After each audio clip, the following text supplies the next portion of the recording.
사랑하는 주님, 지극히 연약한 사람이 만유를 지으신 하나님, 주님과 사귀며 또 주님의 그 구원에 대하여 경험하며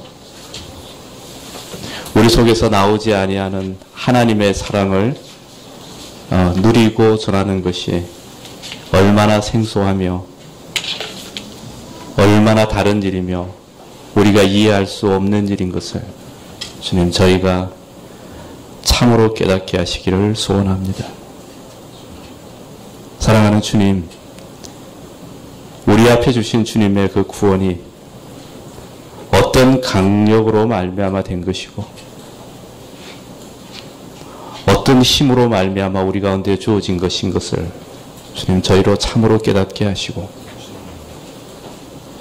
주님, 이 땅 가운데 어떤 순간이든지 하나님께서 우리 가운데 임재하시며 함께 하시는 것이 우리의 전 존재를 붙드시고 또 이끄시는 그 힘의 강력이 어떠한 것인 것을 주님, 저희로 깨달아 알게 하여 주시기를 소원합니다.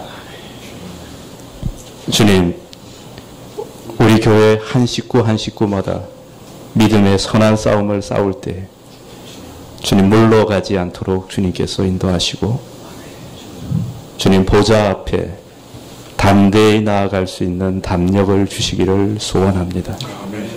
우리의 모든 연약함을 가지고도 우리의 모든 어려움과 풀리지 않는 질문들과 많은 짐들 앞에서도 주님, 저희가 주님의 지성소 앞에 담대히 나아갈 수 있도록 주님, 저희에게 믿음을 주시고 은총을 허락하여 주시기를 간절히 소원하옵나이다. 사랑하는 주님, 저희가 연약하고 아무것도 가진 것이 없는 자들이기에 주님만을 의지하게 하여 주시고 주님을 참으로 믿고 따르는 것이 무엇인지를 가르쳐 주시기를 소원합니다. 사랑하는 주님, 우리 한 사람 한 사람 열매 맺는 신앙을 가질 수 있도록 주님께서 인도하여 주옵소서. 주님, 이 땅이 신음하며 고통하고 갈 길을 알지 못하고 생명을 찾아 헤매는데 주님, 우리 교회와 우리 교회의 식구들이 생명을 전하는 자들이 되게 하여 주시기를 원합니다. 주님, 우리의 입술을 통하여서 주님의 생명의 말씀이 전해지게 하여 주시고 우리의 삶이 하나님께 이끌림을 이 세상이 목도할 수 있도록 주님께서 인도하여 주시옵소서. 사랑하는 주님, 믿음이 점점 조롱받고 믿는 것과 믿지 않는 것에 구별이 없는 세대 가운데에서 주님, 우리 자녀들이 진리를 가슴에 품고 하나님의 말씀 가운데 거하는 참으로 복되고 귀한 믿음의 고백들과 믿음의 신앙들을 주님, 이 땅 가운데서 가질 수 있도록 주님께서 인도하여 주시옵소서. 주님, 뒤로 물러가는 믿음이 아니라 이 세상에 생명을 나누어 주며 세상을 새롭게 하는, 승리하며 선취하는 그런 강력한 믿음의 사람들이 되게 하여 주시기를 소원합니다.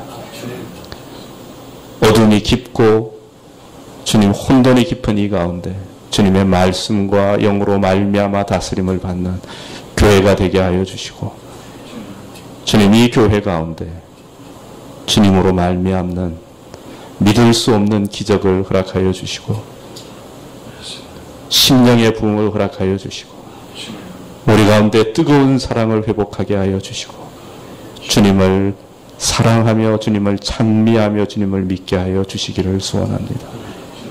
주님, 저희 오후에 작은 무리가 주님 앞에 나아가지만 이 시간이 또한 감격적인 시간이 되게 하시고 주님, 우리 가운데서 옆에서 속삭이시는 것 같이 주님과 함께하는 시간이 되게 하여 주시옵소서. 말씀을 맡은 자들 주님께서 특별히 강하게 하시고 그들의 심령에 하나님의 말씀으로 말미암는 기쁨과 그 깨달음으로 말미암는 은총이 가득하게 하여 주옵소서. 예수 그리스도의 이름으로 기도합니다. 아멘.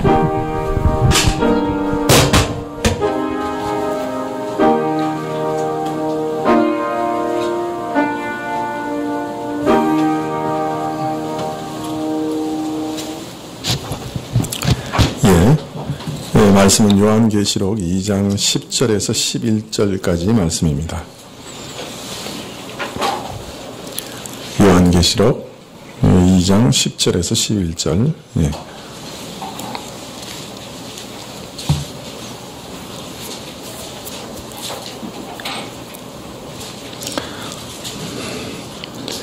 예, 교독하시죠.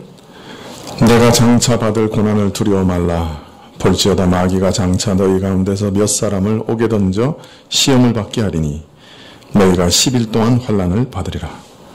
내가 죽도록 충성하라. 그리하면 내가 생명의 면류관을 내게 주리라. 귀에 있는 자는 성령이 교회들에게 하시는 말씀을 들을지어다. 이기는 자는 둘째 사망의 해를 받지 아니하리라. 아멘. 예수님께서는 서머나 교회를 향해서 내가 내 환난과 궁핍을 안다 그렇게 말씀하셨습니다.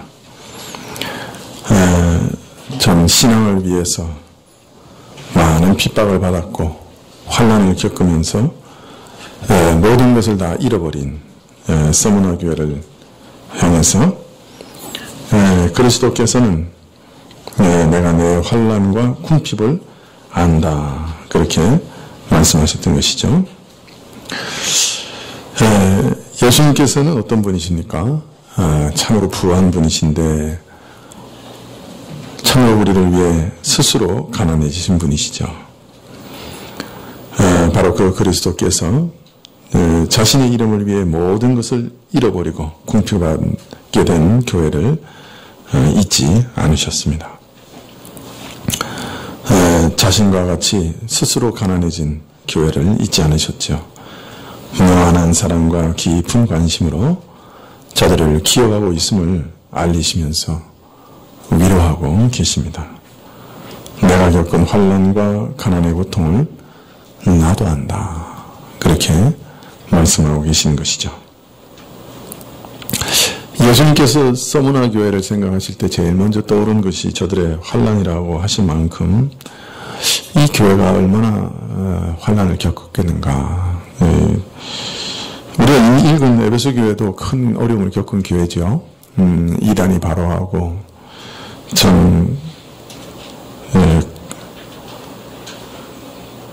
이단이 퍼뜨리는 그 악한 이론을 대적하고 거짓 사도들을 내어 쫓고 에베소 교회가 큰 시험과 고통을 겪었습니다. 그러나 서머나 교회는 이런 에베소 교회보다 훨씬 더 힘든 일을 겪었다고 할 수 있을 것입니다. 참 이단 중에도 최고 이단이죠. 유대교. 참 극렬하고 위험하고 잔인하고 또 그 세력도 매우 강합니다. 서머나에 있는 유대교 회당이 굉장히 큽니다. 그 터를 발굴해 보면 그 사람 수도 엄청나게 많이 있었죠. 이런 유대교로부터 혹독한 핍박을 당하였고 이들 유대인들과 또 이들의 고소와 충동을 받은 군권력으로부터 큰 고난을 당하되 심지어 가진 것을 다 빼앗겨버려 극한 궁핍에 빠진 교회. 참 다른 교회들보다 훨씬 큰 환난 가운데 있었다고 할 수 있을 것입니다. 그러나 사람들은 가난하고 궁핍한 교회라 또 측은히 여길 수도 있고 무엇 하나 번듯하게 갖춘 것이 없는 교회라고 업신여길 수도 있는 그런 서머나 교회를 향해서 주님께서는 그 실상을 밝히십니다. 내가 실상은 부유한 자다. 예수님께서는 서머나 교회의 영적 실상을 알고 계셨지요. 어느 하나 모자라는 것이 없는 그런 부유한 교회. 이런 말씀은 먼저 가난하고 궁핍한 교회, 찌들 대로 찌든 교회도 예수님 보시기에 부유한 교회가 될 수 있다 하는 것을 먼저 가르치시는 말씀입니다. 또 이 말씀은 예수님 보시기에 부요한 것과 사람이 보기에 부요함이 매우 다를 수도 있다 하는 것을 우리에게 동시에 가르쳐 주시는 말씀이시죠. 모든 핍박을 받으면서 모든 것을 다 잃어버린 것 같은데 예수님은 내가 참으로 부요한 교회다. 모든 것을 다 갖춘 교회라. 그렇게 말씀하신 것을 우리가 좀 기억한다면 우리가 세상적인 눈으로 보는 그 척도와 예수님이 바라보시는 척도가 매우 다르다 하는 것을 깨달을 수 있을 것입니다. 예수님께서는 이어서 서무나 교회를 이렇게 핍박하며 궁핍하게 만드는 유대인들의 정체를 밝히시되 실상은 유대인이 아니요 사단의 회당이다 그렇게 말씀합니다. 유대인들은 전 바벨론으로 포로로 잡혀간 이후에도 하나님을 섬기기 위해서 저들이 흩어져 있는 모든 전 세계 곳곳에서 모든 도시에서 할 수만 있다면 회당을 지어서 함께 모여서 예배드리고 하나님을 섬겼습니다. 그러나 저들의 영적 본질은 저들의 조상들과 조금도 다르지 않았습니다. 포로되기 전에 참으로 세상의 눈으로 성경을 보고 그 말씀의 진리를 이해하지 못해 참 눈뜬 소경과 같다라고 이사야의 지적을 받았던 그 이스라엘 사람들의 본질이 그대로 남아 있었습니다. 그래서 이들은 구약 성경을 보면서도 계속해서 오해했던 것이죠. 자신들의 행위를 의지해서 하나님 앞에 서려고 하는 지독한 이단에 빠져 있었고 하나님이 보내시리라 약속하신 메시아에 대해서도 정말 엉뚱한 기대와 소망을 가지고 있었습니다.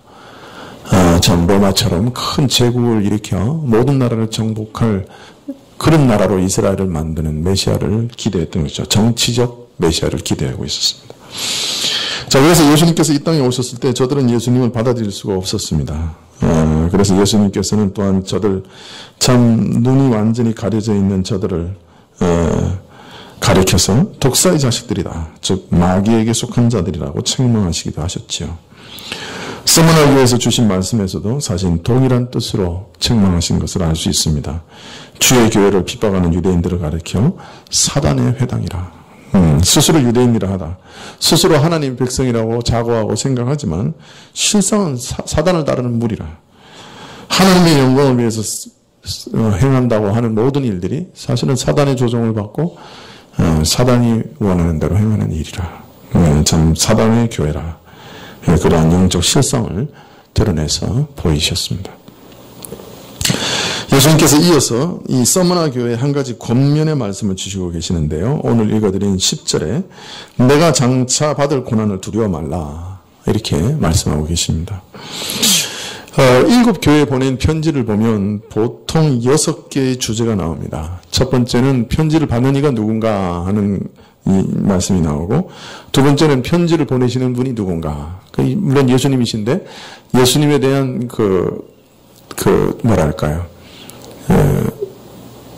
소개가 각각 다 다릅니다. 그러니까 예수님이 누구시냐 하는 소개가 다 다르죠. 세 번째는 편지를 받는 교회의 행위가 나옵니다. 네 번째는 교회에 주시는 경고와 책망이 나오고, 다섯 번째는 이러한 교회에 주시는 권면이, 여섯 번째는 이기는 자들에게 주시는 약속이 나옵니다. 이렇게 순서가 쭉 통상 순서가 나오는데, 서머나 교회나 또는 빌라델피아 교회는 이 경고와 책망이 없습니다. 그게 다 빠져 있어요. 그래서 오늘 보면 경고와 책망이 나올 순서에 바로 권면이 나옵니다. 자, 그러니까 이 빌라델피아 교회하고 서머나 교회는 하나님, 예수님이 보시기에 책망할 게 없었던 거죠. 참.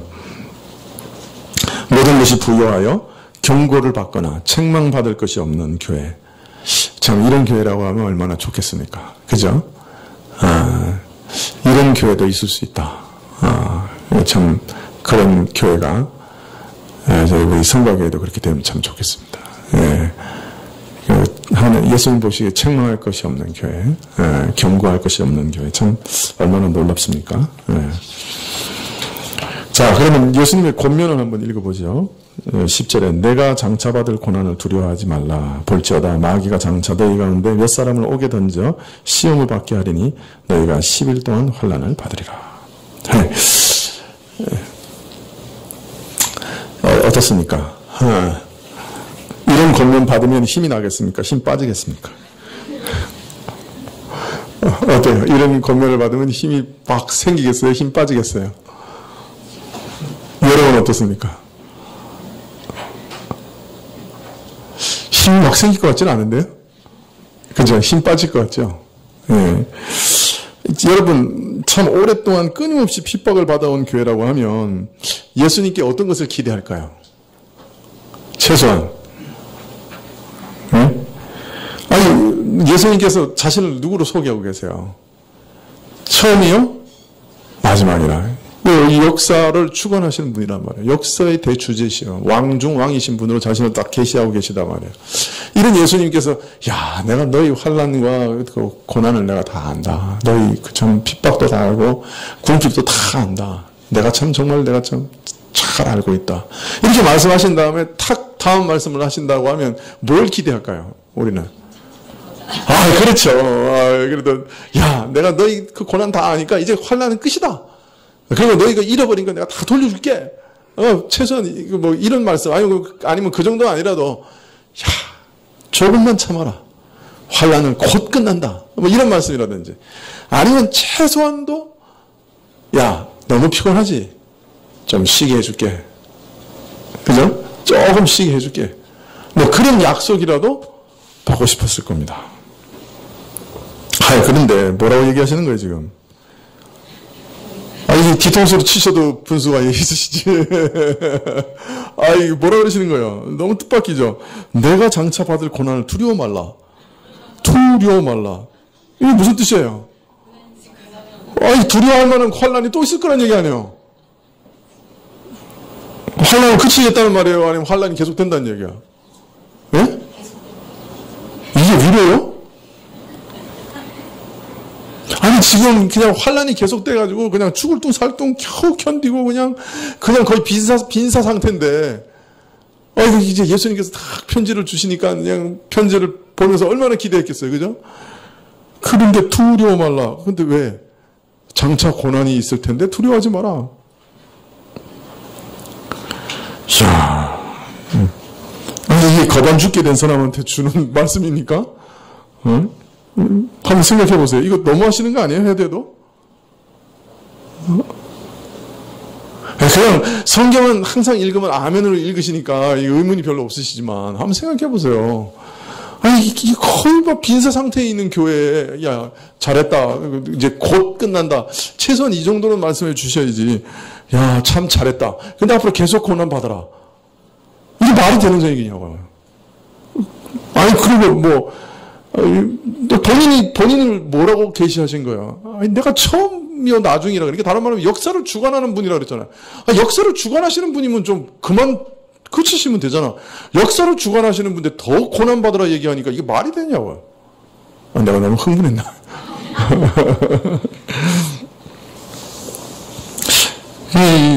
저 같으면 야, 이거 해도 너무 하시는 거 아닙니까? 이렇게 반문했을지 모르겠습니다.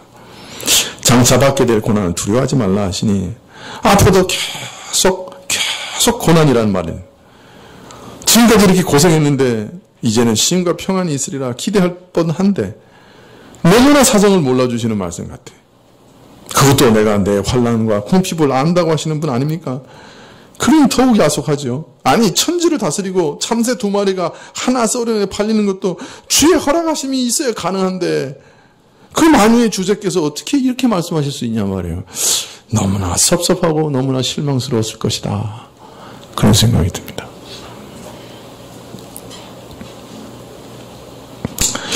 자, 그러나 내가 내 환난과 궁핍을 아노라 하신 우리 예수님이요. 참 우리보다 우리 자신을 더 잘 아는 분이신데 우리 사정을 더 잘 아시는 분이신데 아니 히브리서 4장 15절에 보면 우리에게 있는 대제사장은 우리 연약함을 채울하지 아니하시는 자가 아니요 모든 일에 우리와 한결같이 시험을 받은 자로되 죄는 없으시니라. 예수는 우리 인생이 당하는 모든 고난과 고통을 직접 체험하셔서 정말로 아시는 분인데 그분이 서머나 교회가 당하는 고통을 아신다고 하면서도 내가 장차 받을 고난을 두려워하지 말라 이렇게 말씀하시면 이게 뭔가 필히 깊은 뜻이 있으리라 그렇게 짐작할 수밖에 없겠죠. 우리는 이 말씀에 담긴 주의 깊은 뜻을 야고보서에서 이미 다 배웠습니다. 그죠? 야고보서 1장 2절에 보면 내 형제들아 너희가 여러 가지 시험을 만나거든 여러 가지 각종 시험을 만나거든 온전히 기쁘게 여기라. 이는 너희 믿음의 시련이 인내를 만들어내는 줄 너희가 알미라. 인내를 온전히 이루라. 이는 너희로 온전하고 구비하여 조금도 부족함이 없게 하려 함이라.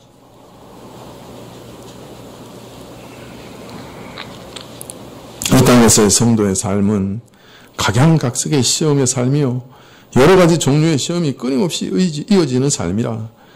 그러므로 이 땅에서 고난은 그치지 않는다. 야고보 사도는 말씀하셨죠. 그리고 이런 환난과 고난은 그러나 우리 믿음을 시험하여 인내를 만들어내는 것이고 또 인내는 우리로 온전하여 조금도 부족함이 없는 장성함을 만들어내는 것이다.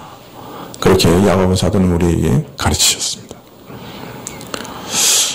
사실 이 땅에서 우리는 온전한 평안을 바랄 수 없습니다.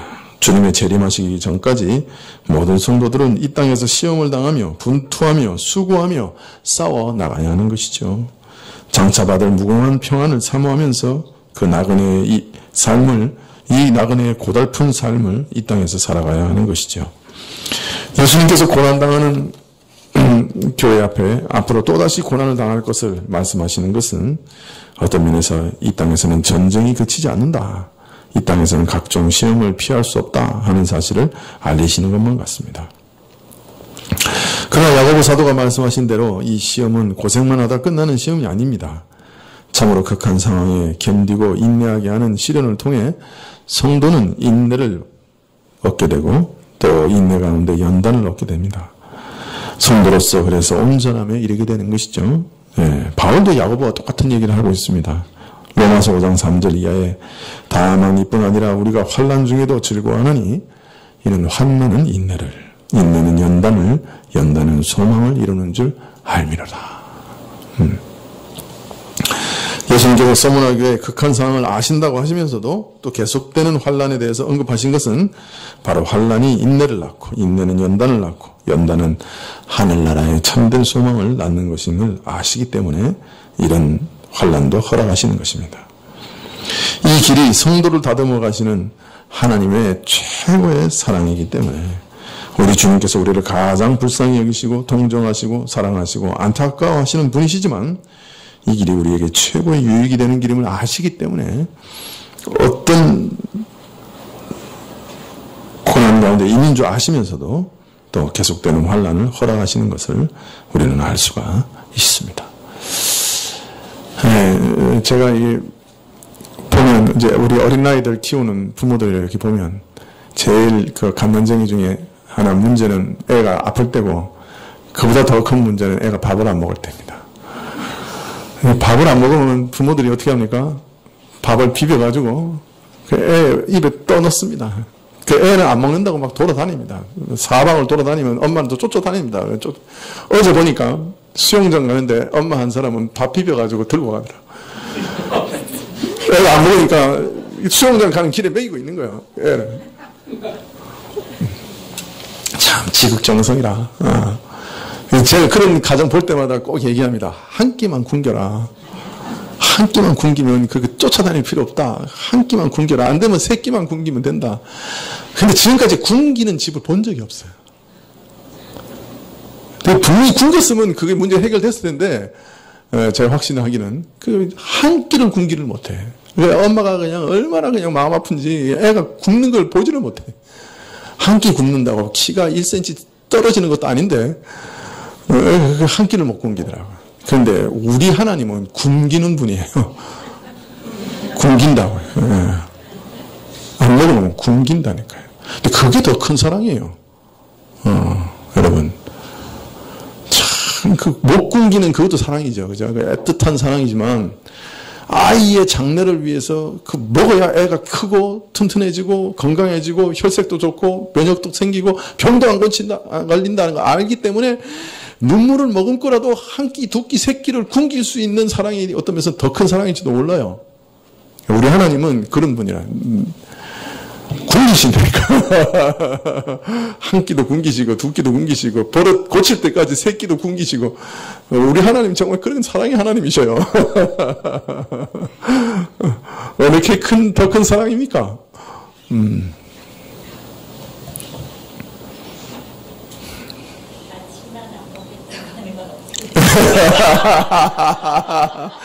제가 연구 좀 해보겠습니다. 아침에 일찍 일으켜 세우는 수밖에 없네요. 일찍 재우고.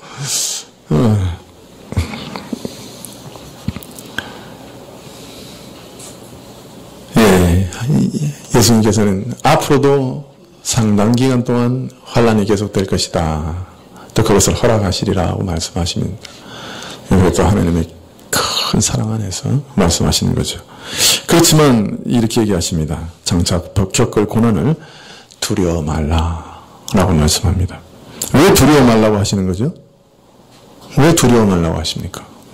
주께서 환난을 허락하실 것이지만 환난을 아예 안 허락하시는 것도 사랑이겠지만 정말 아픈 마음을 갖고 긍휼한 마음을 갖고 환난을 허락하시는 것도 사랑입니다. 그렇지만 하나님은 사랑하시기 때문에 환난을 허락하시면서 동시에 그 서문화 교회에 함께 해주십니다.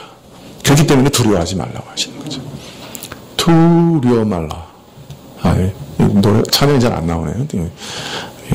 두려워 말라고 하십니다. 네. 히브리서 2장 18절에 이렇게 얘기하십니다. 자기가 시험을 받아 고난을 당하였은즉 시험 받은 자들을 능히 도우시느니라. 사실 서문화 교회가 그런 극한 상황에서 영적으로 어느 하나 부족함이 없는 부요함을 어떻게 얻을 수 있었겠어요? 서문화 교회가 지금까지 어떻게 그 부요함을 유지할 수 있었겠어요? 서문화 교회의 능력이었겠어요? 예수님께서 함께하사 지키시고 도우셨기 때문에 그렇게 된 것이죠. 죽었다가 다시 살아나신 그가 서문화 교회 죽었다가 다시 사신 분으로 자신을 계시하지 않으셨어요? 그 부활의 능력으로 서문화 교회를 끊임없이 붙들고 계셨기 때문에 지금까지도 서문화 교회가 그 환난 속에서도 영적인 부요함을 유지할 수 있었던 거죠. 지금까지 내가 함께하여 너희가 그 고난과 환난을 이겨내고 영적인 부요함을 지켜내게 했던 내가 앞으로도 함께할 것이니까 두려워하지 마라. 아무리 외줄타기를 하는 것처럼 아슬아슬한 것 같고 두려운 것 같아도 내가 네 손 붙잡고 간다. 두려워하지 마라.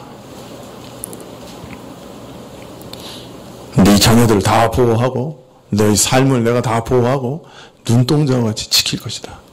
두려워하지 마라. 그 약속하고 계시는 거예요.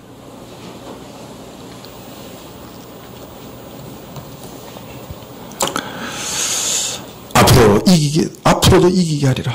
앞으로도 도와주리라. 앞으로도 지켜주리라. 그러므로 두려워 말라.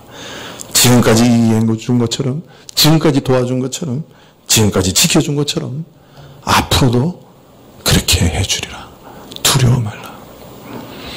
내가 너를 지키리니 두려워 말라. 이것이 예수님께서 서문화 교회에 주시는 격려이시죠. 무서운 환난과 고난을 면하게 해주시겠다. 우리는 이걸 기대하죠. 그러나 주님께서는 오히려 그 환난 중에도 내가 너를 이기게 할 것이고 내가 너를 붙들어 주겠다. 참 어느 게 더 큰 능력이십니까? 우리를 지키시는 그 큰 능력으로 지키시리니 두려워 말라 그러십니다. 여러분, 주님이 함께 해주시기만 하면, 주가 동행한다고 하면 그 길이 아무리 험한다고 해도 무엇이 두렵겠습니까? 하나님께서 우리 가운데 그 성막에 계시고 구름기둥과 불기둥으로 함께 하신다고 하면 거친 길이 두렵겠습니까? 대적이 두렵겠습니까? 주님께서 선장이신 배를 우리가 타고 있다면 폭풍이 두렵겠습니까? 파도가 두렵겠습니까? 이것이 고난 중에 있는 모든 성도를 도우시는 주님의 방법입니다. 내가 너의 선장이 되겠다. 내가 너를 지키는 사람이 되겠다. 이것이 주님의 약속이십니다. 고난 고난 중에 있는 모든 성도들에게 주시는 진정한 위로입니다.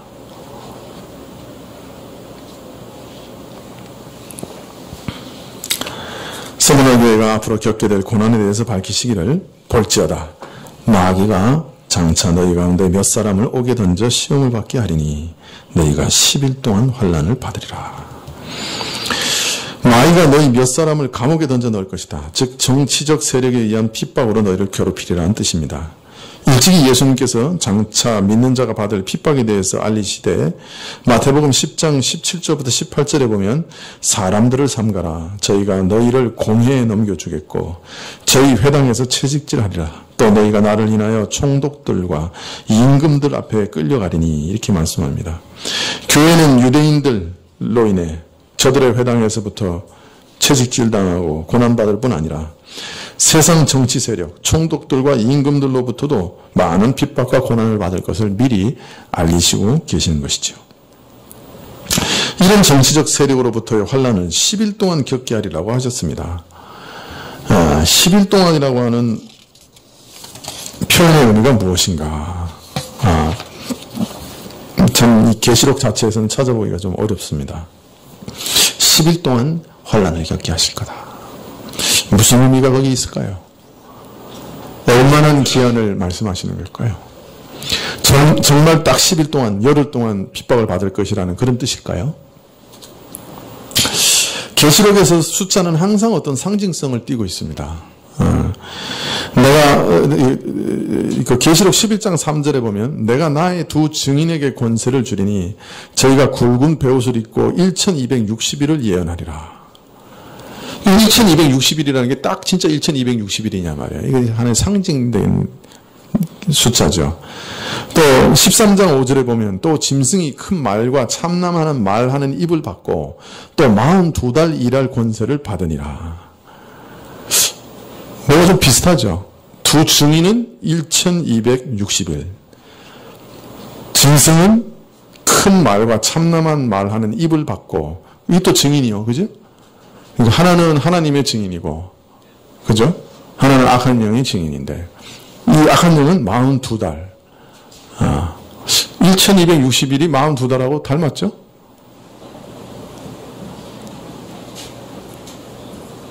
열심히 계산해 보세요. 자, 이 계시록에서 말하는 것은 어떤 하나의 분명한 어떤 상징성을 띤 숫자입니다. 자, 그렇다면 이 열흘이라고 하는 것도 분명 무슨 상징을 띠는 숫자인데 무슨 뜻인가? 많은 논의들이 지금까지 있어 왔습니다.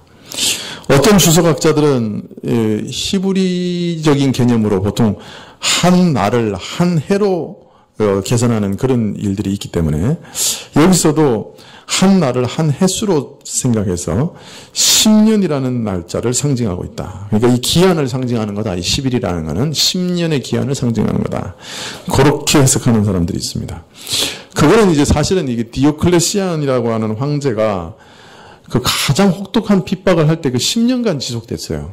이게 또 이제 그 전에 황제들도 이렇게 꼭 보면 한 10년간 지속된 경우가 한 3번 있습니다. 그렇기 때문에 이제 그런 것들을 염두에 두고 생각하기를 한 10년이라는 세월을 말하는 것이다. 그렇게 해석을 합니다. 또 어떤 분들은 로마 시대 때 기독교를 핍박하는 황제의 수가 딱 10명이에요. 그래가지고 네로로부터 시작해서 도미시안, 트라이안, 하드리안, 유명한 그 아울렐리우스, 세베루스, 맥시멈, 데키우스, 발레리안, 디오켈레시안 이렇게 10명입니다. 그래서 그 마르코스 아울렐리우스 같은 사람도 기독교를 핍박했습니다. 사실은 아주 유명한 철인이죠. 철인 황제인데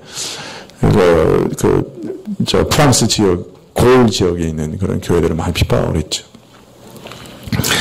자, 그러나 이렇게 해석하는데 조금 어폐가 있는 것이 장차 박해를 당할 것이라고 언급했는데 이미 이 계시록이 쓰여졌을 때 네로와 도미시안의 박해는 이미 지나갔거나 거의 지나가는 그런 상황이었습니다. 또 서머나 교회에 대해서 언급하고 있는데 이것을 로마 전체로 확대할 수 있느냐 하는 것도 문제가 있죠.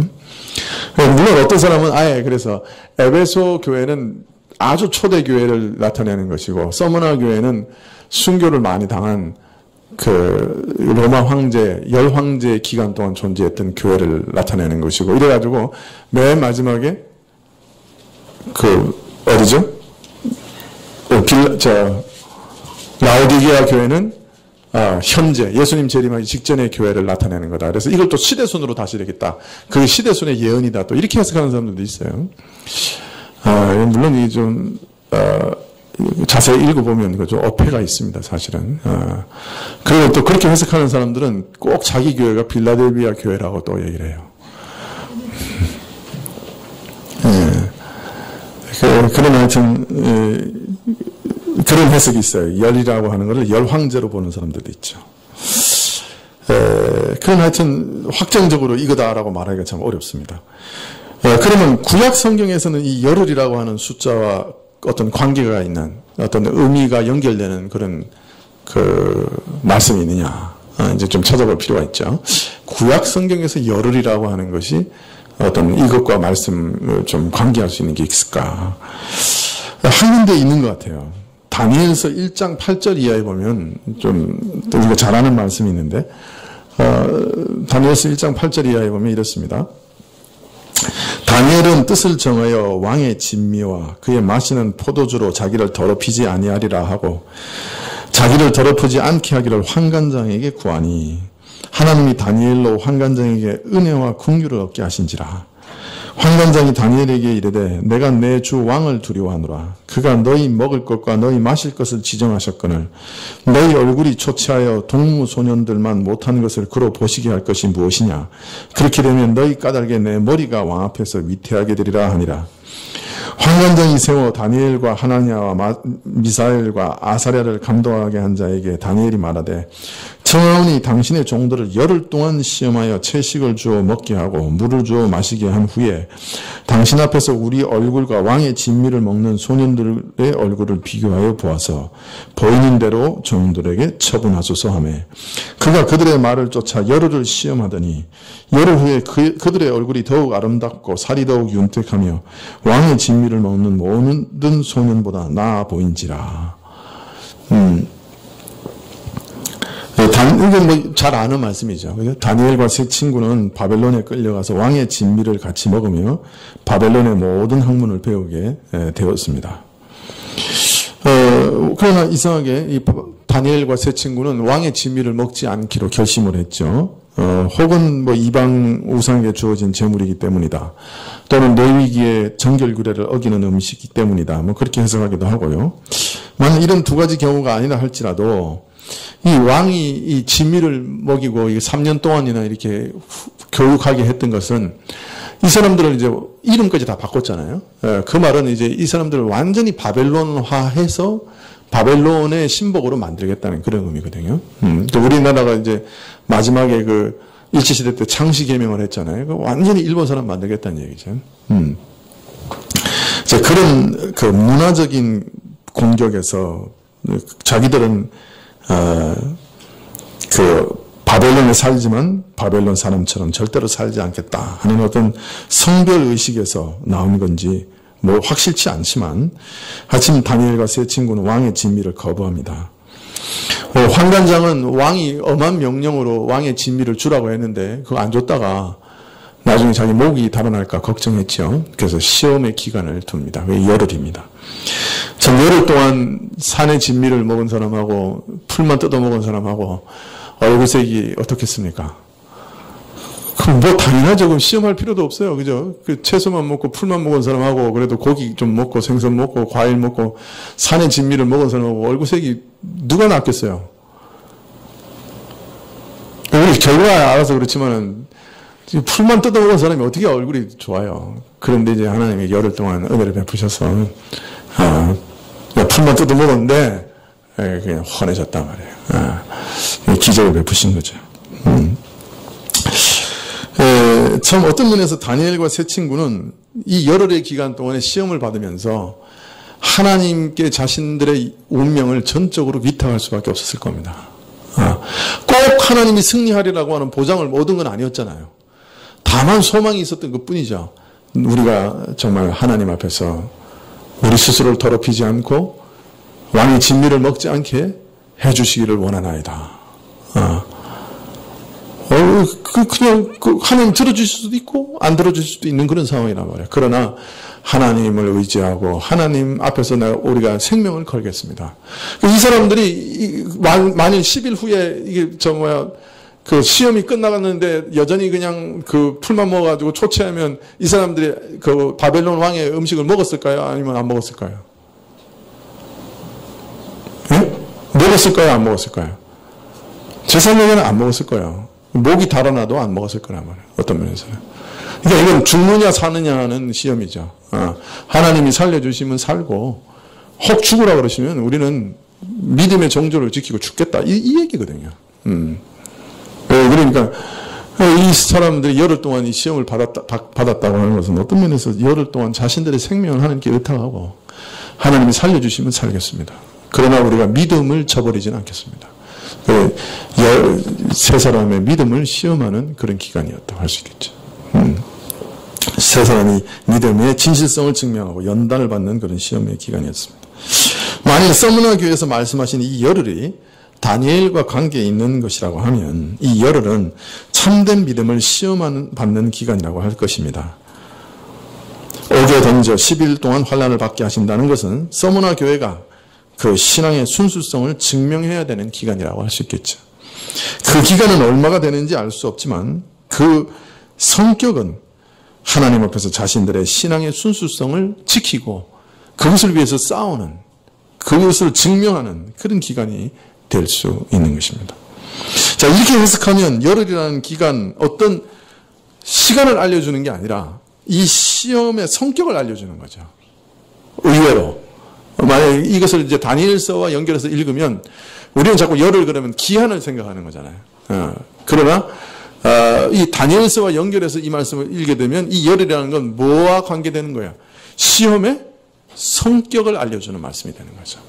너희가 이 기간 동안 이 옥에 갇힘으로써 너희의 믿음을 증거하는, 정말 내가 하나님 외에는 결코 섬기지 않겠습니다. 그것을 위해서는 우리 목숨도 내어놓을 수 있습니다. 하는 시험이라는 거예요. 이런 시험을 받게 될 것이다. 그러니까 어떤 시험의 성격을 알리는 말씀이 될 수가 있는 것입니다. 그래서 이것을 다니엘서와 연결해서 읽으면 이 열흘은 시험의 성격이 됩니다. 여하튼 우리가 이 열흘이라는 기간을 통해 확실히 알 수 있는 것은 무엇이냐?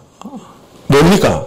다른 설명, 이런 설명들을 다 우리가 지금 이제 염두에 두더라도 그래도 확실치는 않죠. 이게 다 어떻게 연결되는지 확실치는 않지만, 그러나 그냥 얼핏 읽어도 이 열흘이라고 하는 것에 있어서 확실하게 전해주는 메시지는 분명히 있습니다. 어떤 메시지를 전해줍니까? 이 열흘이라고 하는 거는.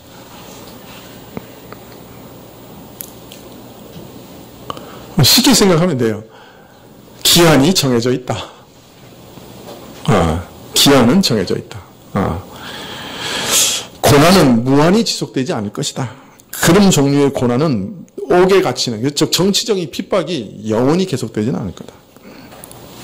그 기한까지 하나님이 정하신 것이다. 하나님이 정하신 기한 동안 그 고난은 지속될 것이다. 이렇게 얘기하고 계시는 것이죠. 이건 분명하게 알 수 있는 거죠. 그죠? 기한이 얼마 동안인지는 모르지만 하나님이 정하신 기한이 있는 거예요. 10일이라고 하고 정해놓으신 게 있어요. 교회와 인생이 겪는 각각의 시험은 끊일 날이 없지만 각종 시험은 분명히 또 그 개개의 한계가 있습니다. 그런 종류의 시험은 언젠가는 끝납니다. 그죠? 그 시험을 받는 기한은 정하는 기한이 있단 말이에요. 종류와 가지 여러 가지 종류의 시험은 끊임없이 우리 인생에 오지만, 그러나 어떤 한 종류의 시험에 왔을 때 그 시험은 항상 기한이 있습니다. 정치적 시험의 기한이 정해져 있습니다. 열흘입니다. 그리고 우리가 견딜 수 없다고 판단하시면 피할 길을 반드시 내시는 분입니다. 그 시험의 기한은 정해져 있습니다. 열흘이라고 말씀하시는 말씀에서 또 하나 우리가 분명히 알 수 있는 건 뭡니까? 이게 구약과 연결되면 시험의 성격을 얘기하는 거지만, 그러나 단순히 그냥 열을 그 자체에서만 우리가 읽을 수 있는 것. 첫 번째는 시험의 기간이 한정되어 있다는 거죠. 두 번째는 한정되어 있다는 건 뭘 의미하는 겁니까? 그 시험을 통제하는 분이 누구라는 거예요? 네? 우리 주님이시라는 거죠. 우리가 사실 이게 핍박을 당할 때 이 핍박하는 자가 모든 걸 자기 마음대로 하는 것처럼 보입니다. 그러나 그 핍박하는 자들도 하나님의 뜻 안에 하나님이 정하신 한계를 벗어날 수가 없습니다. 하나님은 성도들뿐 아니라 그를 대적하는 모든 불경스러운 원수까지도 통제하고 계시는 분입니다. 우리 주님이 바로 피족의 전체를 지배하고 다스리는 전능하신 하나님입니다. 서머나 교회 자신을 소개할 때 처음이요 나중이라고 소개하셨습니다. 바로 역사의 시종을 주관하는 주권자로 자신을 소개하고 있습니다. 우리 주님께서는 바로 성도가 핍박당하고 환난당하는 그때 그 환난의 강도와 기간까지 정하시고 주관하시는 분이십니다. 열흘이라는 기간을 정하셨고 열흘이라는 기간 동안 하나님께서 온전히 통제하실 것을 말씀하고 있습니다. 통제에서 벗어나지 못합니다. 그 어떤 환난도. 그래서 열흘이라고 명확하게 말씀하실 수가 있습니다. 모든 것이 하나님의 손 안에 있다. 기한과 강도, 방식, 그리고 피할 길까지 하나님의 손에 있다. 그래서 두려워하지 말라. 그렇게 말씀하시는 겁니다. 우리가 어떤 때는 환난과 공핍과 고난을 당하면 이건 뭐 좀 기한이 없는 거 아닌가, 그런 생각이 들 때가 참 낙심되죠. 또 어떤 때는 참 이 부분은 하나님이 상관 안 하는 것 같다. 내버려 두시는 것 같다. 그러니까 이게 지금 이렇게 일이 돌아가지, 이런 생각이 들 때가 있습니다. 그러나 하나님의 손 바깥에 있는 것은 하나도 없습니다. 고난 당할 때는 믿어지지 않지요. 그러나 우리가 믿어야 합니다. 그 어떤 것도 하나님의 통제 바깥에 있는 것은 없습니다. 믿으십니까? 예. 이제 2장 10절 하반절에 내가 죽도록 충성하라. 그리하면 내가 생명의 면류관을 주리라. 죽도록 충성하라. 예, 그게 무슨 뜻입니까? 죽기까지 충성해야 감당할 수 있는 그런 어려운 고난이라 하는 말입니다. 사실 우리 죄와 싸우는 것도 죽기까지, 피 흘리기까지 싸우지 않으면 죄를 이길 수가 없습니다. 우리 신앙생활에 평안한 건 하나도 없어요. 어떤 면에서는 죄 하나를 이기려도 피 흘리기까지 싸워야 이길 수 있는 게 죄입니다. 죽기까지 충성하라. 우리 시험이 만만한 시험이 아닌 거예요. 생명 내걸고 싸워야 겨우 이길 수 있는 그런 시험인 거죠. 또 이 말씀은 죽도록 충성하라는 말은 우리 주님만이 어떤 면에서는 죽도록 충성할 만한 분이라는 거예요. 요새 보면 이 경영서적 같은 거 보면 성공하려면 뭐에 죽도록 충성해야 된다고 얘기합니까? 경영서적에 안 읽어보십니까? 네. 일에 죽도록 충성해야 된다. 일에 온 마음을 쏟아야 된다. 그래야 성공한다고 가르치지 않습니까? 그러나 세상에서 제일 귀중한 일이라고 할지라도 우리가 우리 생명 갖다 바칠 만큼 가치 있는 게 아니에요. 죽도록 충성할 만한 가치가 있는 분은 누구밖에 없습니까? 예, 우리 하나님밖에 없습니다. 우리 예수님밖에 없는 거예요. 그걸 가르치고 있습니다. 주께서 앞으로 너로 하여금 혹독한 핍박과 고난을 겪게 하시겠지만 그것은 자기 피로 값주고 사신 그 소중한 교회와 그 백성을 연단하여 아름다운 신부로 단장하려 하시는 것, 그것을 잘 알고 그분께 죽도록 충성해야 한다. 또 잘 생각해봐라. 그 고난 가운데 함께 하시고 이기게 하시고 그 고난의 기간도 통제하시며 견디기 어려울 때 피할 길을 여시며 오직 필요한 만큼만 시험을 겪게 하시는 분이니 우리가 어찌 이 주님께 충성하지 않을 수 있겠는가. 주님을 섬기기 위해 죽기까지 믿음의 성결을 지킬 만한 그런 분이시다. 우리 주님은 내 생명을 드릴 만한 분이다. 그렇게 말씀하고 계시는 것이죠. 내가 죽도록 충성하라. 그리하면 내가 생명의 면류관을 주리라. 또 이렇게 읽으면 항상 또 사람들이 이상하게 오해를 해요. 죽기까지 충성하는 조건을 충족시키면 생명의 면류관을 주리라. 영생을 주리라. 여러분, 그러나 문맥을 따라 읽으면 어떻게 읽게 됩니까? 이런 믿음의 연단을 거친 후에야? 이런 과정을 거쳐야? 이 믿음의 시험을 거쳐야? 그 다음에 뭐에 이르는 거예요? 온전함에 이르고 영생에 이르게 되는 거예요. 죽도록 충성하라는 말씀은 조건이 아니에요. 야고보서부터 계속 말씀드리지만 이 고난이라는 것 자체가 우리를 연단하여 순종케 하는 과정이기 때문에 이 성화의 과정이 없이 우리는 그저 영화에 들어갈 수 없는 거예요. 그 고난이라는 것 자체가 우리를 연단하여 성화시키는 순전케 하는 금을 정금같이 만드는 그런 과정이기 때문에 그 영생에 들어가기 위해서 반드시 성화의 과정을 거쳐야 된단 말이에요. 그러니까 이 말은 죽도록 충성하라. 그리하면 그 대가로 조건으로 영생을 주신다는 거 아니에요.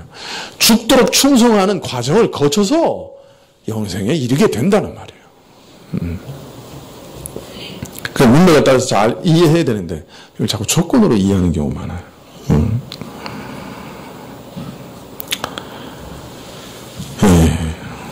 이 길 외에 영생에 이를 수 있는 길이 없어요. 세미나교회 처음 자신을 소개하실 때 죽었다가 살아나신이라고 하셨는데 우리 신자들도 이러한 죽음을 또한 매일매일 경험해야 되는 것이죠. 우리 옛사람을 매일매일 죽이고 하나님을 향하여 새 사람으로 사는 부활을 날마다 경험해야 되는 것이죠. 이런 죽음 없이 영생에 이룰 수가 없다라고 말씀하고 계시는 겁니다. 자, 마지막으로 계시록 2장 11절. 귀 있는 자는 성령이 교회들에게 하시는 말씀을 들을지어다. 이기는 자는 둘째 사망의 해를 받지 아니하리라. 계시록 20장 12절 이하에 보면 또 내가 보니 죽은 자들이 물론 대수하고 그 보좌 앞에 섰는데 책들이 펴 있고 또 다른 책이 펴져 있으니 곧 생명책이라. 죽은 자들이 자기 행위를 따라 책들에 기록된 대로 심판을 받으니 바다가 그 가운데 죽은 자들을 내어놓고 또 사망과 음부도 그 가운데 죽은 자들을 내어놓음에 각 사람이 자기 행위대로 심판을 받고 사망과 음부도 불못에 던지우니 이것은 둘째 사망 곧 불못이라.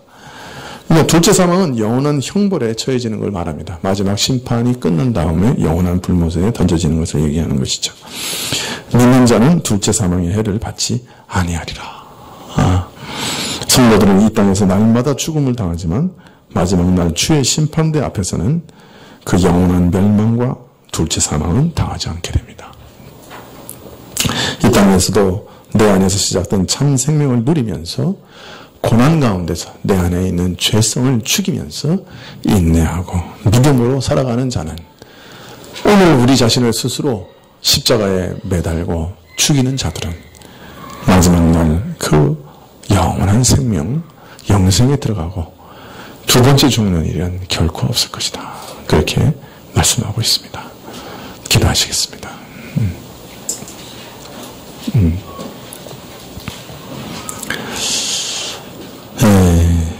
우리가 당하는 시험과 환난, 고난, 죄의 유혹으로 인한 참 무서운 시험과 고통들 이런 것들 다 하시면서도 오히려 참 사랑 가운데서도 긍휼히 여기면서도 동정하시면서도 계속해서 그러한 일들을 허락하시는 이유가 우리를 궁극적으로 그리스도와 함께 하신다.